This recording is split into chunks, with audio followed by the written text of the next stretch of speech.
আসসালামু আলাইকুম। এইচএসসি 28 তোমরা অলরেডি জেনে গেছো তোমাদের জন্য কি ভিডিও আনতেছি দেখো। ভয় পাইও না, এটা হচ্ছে তোমাদের বই, যেই বইগুলো তোমাদেরকে পড়তে হবে। আগে কি করছো তোমরা? খুবই ছোট্ট একটা বই পড়ছো, এ থেকে জেড পর্যন্ত শিখছো। এখন সেই এ থেকে জেড পর্যন্ত তোমাকে সেন্টেন্স মেক করতে হবে, প্যাসেজ মেক করতে হবে, প্যারাগ্রাফ লিখতে হবে, এসে লিখতে হবে। এই হচ্ছে তোমার এসে বা প্যারাগ্রাফ। অর্থাৎ এসএসসির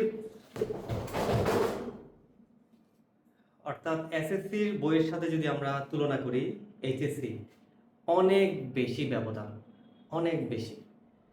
ধরো তুমি তোমার রিসোর্টের সুইমিং পুলের সাথে পানির পরিমাণ যদি তুলনা করো, তাহলে সেই তুলনায় তোমার নদীর সমান পড়াশোনা।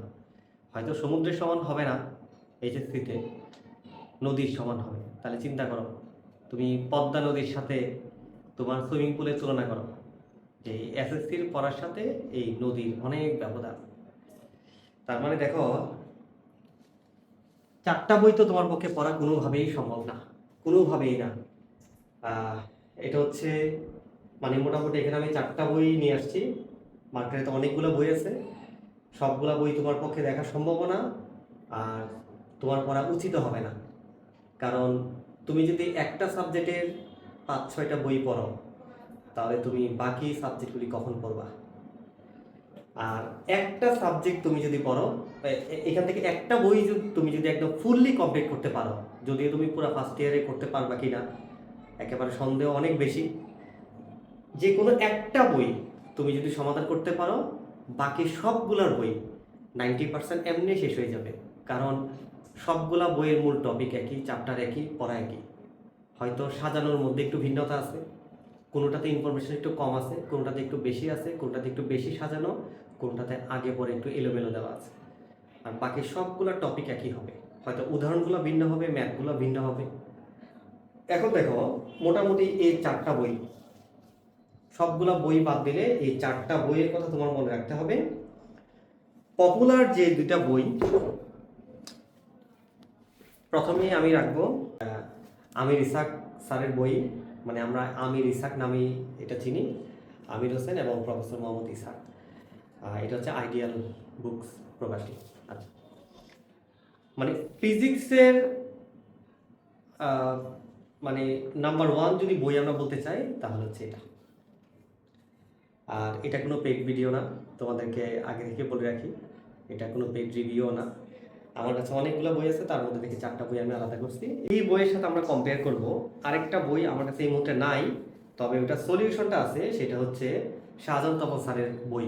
এটা বই না, এটা সলিউশন, তবে এরকম নীল রঙের একটা টিউনিং ফর্ক সুরশলাকা বিশিষ্ট একটা বই পাবা। এটা হচ্ছে হাসান বুক হাউস, মানে শাহজাহান তপন স্যারের বই এবং হচ্ছে আমির ইসাক স্যারের বই। এই 2টা বইয়ের সাথে আমরা একটু কম্পেয়ার করি।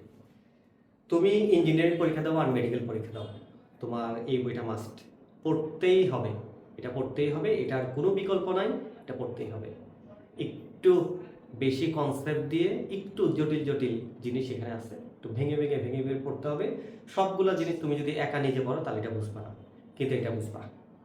অর্থাৎ শাহজাহান তপন স্যারের যে বইটা আছে, এটা খুবই সহজ ভাষায় লেখা, যেই পড়ে সেই বুঝবে। এবং এখানে যে উদাহরণের ম্যাথগুলি আছে এবং অনুশীলনের যে ম্যাথগুলি আছে, সবগুলাই একদম ইজি টাইপ। এবং শেষে মানে অ্যাডমিশনের কিছু কোয়েশ্চেনে কিছু ম্যাথ আছে, এটা ছাড়া বাকি সবগুলাই তুমি পারবা এবং খুব সহজ ভাষায় লেখা। যারা মনে করো যে নিজে একটু দুর্বল, খুব বেসিক, মানে খুব বেশি তোমার জানার প্রয়োজন নাই, মানে সবগুলো জিনিস খুব ইজিলি পড়ে তুমি বুঝে ফেলতে চাও, তাহলে হচ্ছে এই বইটা তোমার পড়া উচিত এবং এই বইটা তোমার পড়তে হবে। আরেকটা কথা, যারা তোমার মানে অনেক আগে পড়ে গেছে, লাল বই নীল বই নামে দেখবা তাদের একটা কথা প্রচলিত, লাল বই নীল বই। তো লাল বই নীল বই বলতে কি বোঝায় দেখো, এই লাল বই বলতে শাহজাহান তপন স্যারের সেকেন্ড পেপারটা বোঝায়, আর নীল বই বলতে এই শাহজাহান তপন স্যারের ফার্স্ট পেপারটা বোঝায়। মানে লাল বই নীল বই এই নামে কিন্তু খুব পপুলার এই বই দুইটা। এবং মানে সেকেন্ড পেপারের জন্য কিন্তু আবার এই বইটা অনেক ভালো হবে, অনেক ভালো হবে শাহজাহান তপন স্যারের। আর ফার্স্ট পেপারের জন্য শাহজাহান তপন স্যারটা বইটা খুব সহজভাবে লেখা। আর এটা এটা এত সহজভাবে হয়তো লেখা না, বেসিকও অনেক বেশি আছে এবং অনেক জটিল জিনিস এখানে ইনক্লুডেড করা আছে। এটার অনুশীলনের ম্যাথগুলো তুমি করে ফেলবা, মানে হচ্ছে যে কোনো বইয়ের 90% ম্যাথ বা তার বেশি তুমি সমাধান করে ফেলতে পারবা। অর্থাৎ তুমি মেডিকেলে পরীক্ষা দাও বা ইঞ্জিনিয়ারিং পরীক্ষা দাও, মানে বেসিকটা খুব স্ট্রংলি তুমি ডেভেলপ করতে চাও, তাহলে তোমার জন্য বই হচ্ছে এটা, আইডিয়ার বুক প্রকাশনী আমির ইসহাক স্যারের বই। এটা পড়তেই হবে। আর সাথে তুমি চাইলে এটা রাখতে পারো, না চাইলে নাই। এবার আসো, এই দুইটা বই এবং এটার সাথে তফাজ্জল স্যারের একটা বই ছিল, এই তিনটা বই 2015 সাল পর্যন্ত মানে এক নামে চলতো। বিশেষ করে এই দুইটা 2015 সাল পর্যন্ত, 15 সালের আগ পর্যন্ত মানে ফিজিক্স বই বলতে এই দুইটা, বই বলতে এই দুইটাই 15 সালের আগ পর্যন্ত। যখন তোমার 15 সালে হঠাৎ করে বইগুলা খুব শর্ট করে ফেললো, তখন থেকে আরো দুইটা বই, খুব ভালো মানের আরো দুইটা বই বাজারে আসছে এবং সবচেয়ে গোছানো বইগুলা হচ্ছে এই দুইটা ফার্স্ট পেপারে। একটা হচ্ছে তোমার অক্ষরপত্রের পদার্থবিজ্ঞান, আর একটা হচ্ছে সেলু স্যারের লেকচার পাবলিকেশনের বই। এটা হচ্ছে অক্ষরপত্রের গোলাম হোসেন প্রামাণিক, যেটা তোমরা ম্যাথে অক্ষরপত্রে অসীম কুমার সাহা স্যারের বইটা পড়ো অক্ষরপত্রে, এরকম ফিজিক্স আর একটা অক্ষরপত্রের বই আছে। মানে এই বইটা খুবই গোছালো এই বইটা। গাণিতিক সমস্যা বলো, উদাহরণ বলো, টপিকগুলো বলো, একেবারে রঙিন বই এবং খুব সুন্দর করে গোছালো একটা বই এইটা। আর এটাও খুবই গোছালো একটা বই, লেকচার পাবলিকেশনে সেলু স্যারের বই। মানে উদাহরণ বলো, তারপরে কনসেপ্ট বলো, অনুশীলন বলো, মানে খুবই সুন্দর করে লেখা। যদি গোছালো বই চাও, মানে একদম নোটের মতো করে লেখা, তাহলে হচ্ছে এই দুইটা বই তোমার রাখতে হবে। নোট করার মতো লেখা, তোমার আলাদা করে আর নোট করতে হবে না, এমনি বইয়ের মতো করে নোট করে লেখা আছে, নোট করতে তোমাকে পড়তেই হবে। আর এই বইটা তোমাকে পড়তে হবে, এই বইটা আমির ইসহাক স্যারের এই বইটা। মানে এই বইটা হচ্ছে একেবারে কমন। মানে অন্য দুইটার হয়তো বিকল্প হইতে পারে, কিন্তু এটা একেবারেই কমন। তার মানে ফার্স্ট পেপারের বই বলতে আমরা সাধারণত দুই ভাগে বুঝবো, যে দুইটা খুবই পপুলার বই, একটা হচ্ছে শাহজাহান তপন স্যারের বই আর একটা হচ্ছে আমির ইসহাক স্যারের বই। এটা খুবই ইজিভাবে লেখা, এটা একটু ডিপলি আর একটু কনসেপ্ট দিয়ে কিছু জটিল জিনিস ইনক্লুডেড করা আছে, এবং মেডিকেল এবং ইঞ্জিনিয়ারিং এর জন্য এই বইটা লাগবে। আর এই দুইটা বই হচ্ছে গোছালো বইয়ের মধ্যে দুইটা বই, এবং খুবই ভালো বই। একটা অক্ষরপত্রের আর একটা হচ্ছে lecture publication, Shamsur Rahman shallow, ATM Shamsur Rahman shallow sir, এবং আরেকটা হচ্ছে গোলাম হোসেন প্রামাণিক। প্রতি বছরই মোটামুটি এই দুইটা বইয়ে খুব ভালো আপডেট আসে, আস্তে আস্তে চেঞ্জ হয় এগুলা। আর এইবার একটু কম, কারণ মোটামুটি অনেক আগে থেকেই এনরিচ করা বইগুলো, মানে এগুলার খুব একটা পরিবর্তন নাই। তো তুমি যদি এই বছরের নতুন বই কিনতেই হবে, ব্যাপারটা এরকম না। তুমি যদি তার আগের বছরের বই যদি কিনতে চাও, দেখবা যে একই, তেমন কোনো পার্থক্য নাই। আর শুধুমাত্র গাণিতিক সমস্যা তুমি যদি করতে চাও, একটা গাণিতিক সমস্যার মাধ্যমে সবগুলা বইয়ের মোটামুটি, তাহলে তুমি আমির ইসহাক স্যারের পিছনে অনুশীলনে যে ম্যাথগুলি দেওয়া আছে সেগুলো করবা, অথবা অক্ষরপত্র অথবা লেকচার পাবলিকেশনের শেষে গাণিতিক সমস্যাগুলি করলে তুমি মোটামুটি এই যে টাইপ ওয়াইজ এগুলো আলাদা করা থাকে, প্রত্যেকটা টাইপ কোন ম্যাথের কোন সূত্রের ম্যাথ আলাদা। তো তুমি একদম গোছালো নোট করা বইয়ের মধ্যে নিতে চাইলে এটা, অথবা লেকচার পাবলিকেশনের যে বইটা আছে সেটা নিবা। আর সবার জন্য কমন, যেটা তুমি বন্ধু বান্ধবদের আশেপাশেও দেখবা, টেবিলেও দেখবা, এই বইটা। এই হচ্ছে তোমাদের এইচএসসি 27 এবং এইচএসসি 28 সবার জন্য একই কথা। আচ্ছা দেখো, আমি এখানেও কিছু বই, ওই বইগুলোই রাখলাম। তাহলে তোমার কিনতে হবে কোনটা? এটা আমির ইসহাক স্যারের বই, এটা কিনতে হবে, এবং যতগুলো কনসেপ্ট আছে ডিপলি এখান থেকে পড়তে হবে, এবং তার শেষে যে অনুশীলনগুলো আছে এগুলো তোমাকে সমাধান করতে হবে। তাহলে মোটামুটি তোমার অ্যাডমিশনের বেশিরভাগ অংশ ক্লিয়ার হয়ে যাবে এই একটা বই পড়লে।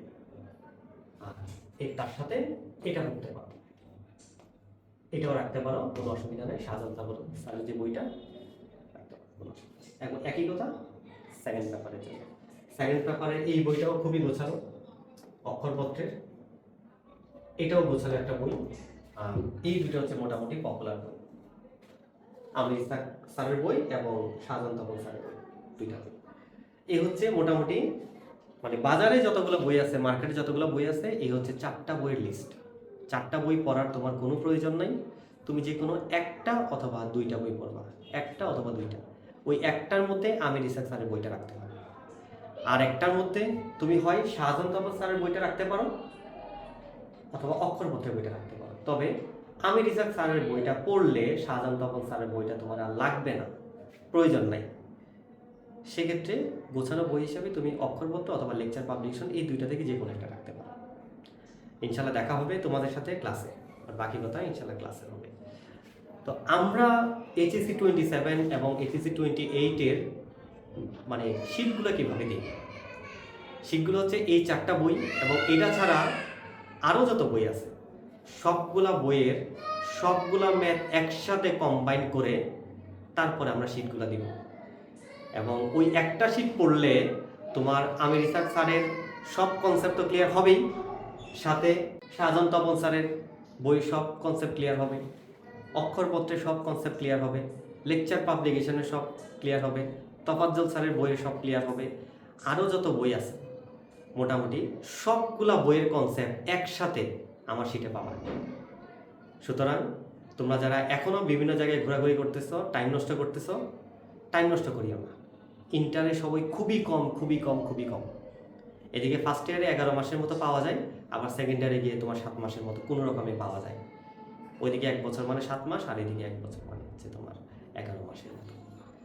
তো এই 2টা বছরের পড়াশোনাই তোমার মানে বাকি জীবনের ক্যারিয়ার ঠিক করবে। এসএসসি রেজাল্ট হয়তো তোমাকে একটা ভালো কলেজ দিবে, তো এইচএসসিতে সময় নষ্ট করা যাবে না কোনোভাবেই না।